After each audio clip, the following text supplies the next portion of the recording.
So our aim in project 2 is to analyze the transportation of O2 through myoglobin using a spherical Galton board.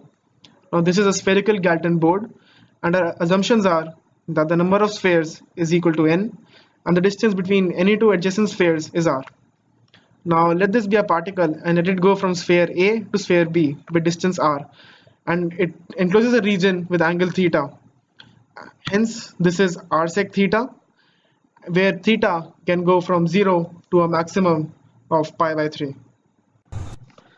So now we have to calculate p theta, which is the probability of a point going from sphere A to sphere B, making an angle displacement of angle theta.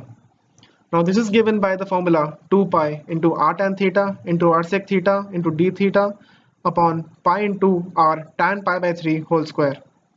Now after cutting, let me just cut pi with pi and r square with r and r. This comes down to 2 sec theta tan theta d theta upon tan square pi by 3, which comes down to 2 by 3 sec theta tan theta d theta.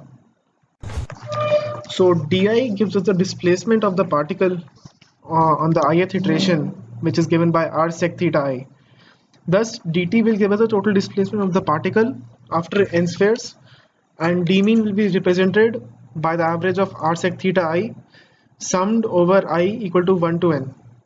Now the average of r sec theta is calculated as follows. We take the integral of r sec theta into this term, which was the probability calculated previously, and we integrate it from 0 to pi by 3. After applying integration, that is the by part integration, we get this term, and after applying the limits we get r, and thus fitting this r into our d mean formula, we get d mean equal to nr. Now we take out the mean square displacement, that is given by the average of n square minus average of n whole square. Now we know that the value of average of n is r into n, and thus the value of average of n whole square is r square and n square. We take out the value of average of n square, that is given by this, the average of r square sec square theta summed over I equal to 1 to n. This resolves to an integration of the terms r square sec square theta, that is copied, and then this term, that was the probability we calculated earlier, that we gave as p of theta, and we have n square.